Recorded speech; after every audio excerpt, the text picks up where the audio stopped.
Hi everybody, it's Steve.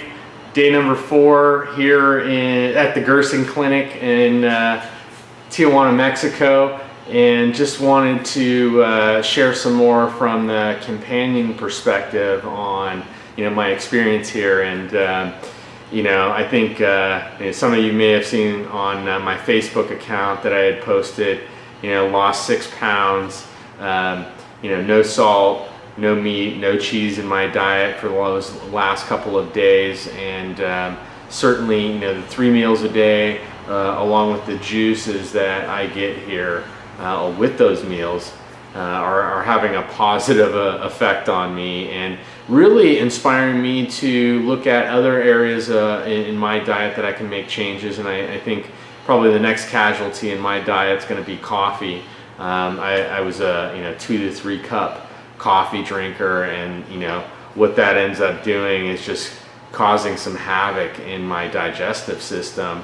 Also, basically has an impact on the nervous system and creates this diuretic reaction where you've got to go to the bathroom, and really kind of depletes the body. So not gonna get on that soapbox too much, but for me personally, that's kind of the next phase in my journey.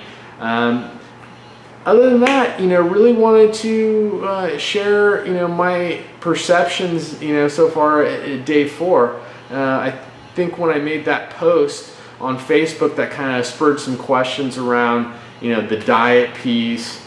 I think everybody gets what juicing is, and I haven't really seen a lot of questions on, the supplement protocol. But detox seems to be another area of interest. So I'll respond to the meat question. Why no meat? Basically it's protein, it's amino acid, it's got fat, it's got sodium, and based on where you're having that meal or sourced that meal, there could be pesticides and other aspects that come into what you're consuming.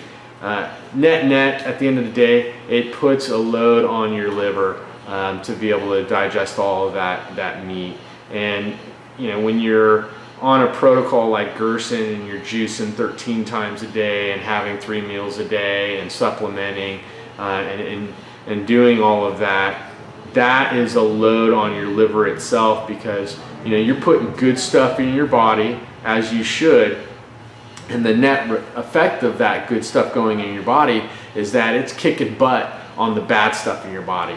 And those bad things are the toxins that are in your body that could be blocking your body's ability to break down all of the processed food that you're intaking. And so this is part of the stuff that we're learning, and it's an awakening of really getting back to the roots of eating properly. And it just totally makes sense, the whole process that they've got here. But as I mentioned, the no meat piece and the load on the liver, that load on the liver is alleviated by doing those coffee enemas. So effectively what's happening is that as your liver's working to try to get all of these toxins out, it's kind of a little bit of a buildup based on your age.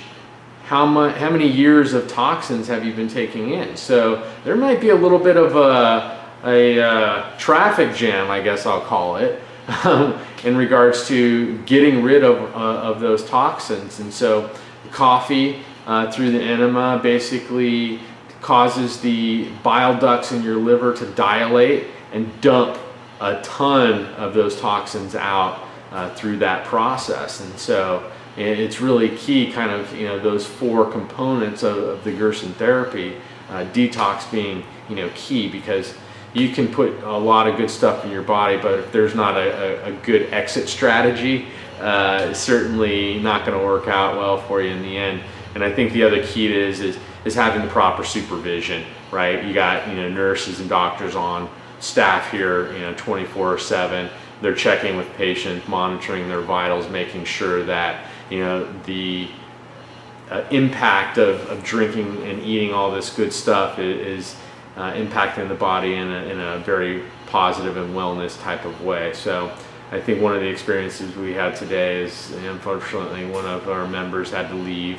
And I think, one of the challenges is, you're here and you want this to work, and you may experience a setback based on how your body's doing. And one of the other members here kind of shared, this is not the end all be all of solutions here. Just because you have a setback, you have to stay committed to wanting to do this for yourself. And there's certainly other conventional routes that you can take, but that total commitment to wellness is key, and you have to have that desire here with the Gerson plan, because there's a schedule of supplements, juices, meals, and coffee enemas, and there's a lot of preparation into all of those aspects. And so again, it's got to be a real firm commitment. So with that, I'm going to go ahead and wrap up here, but you can continue to follow our story as it unfolds at soultrition.blogspot.com. Go out, juice something, eat good. Talk to you soon.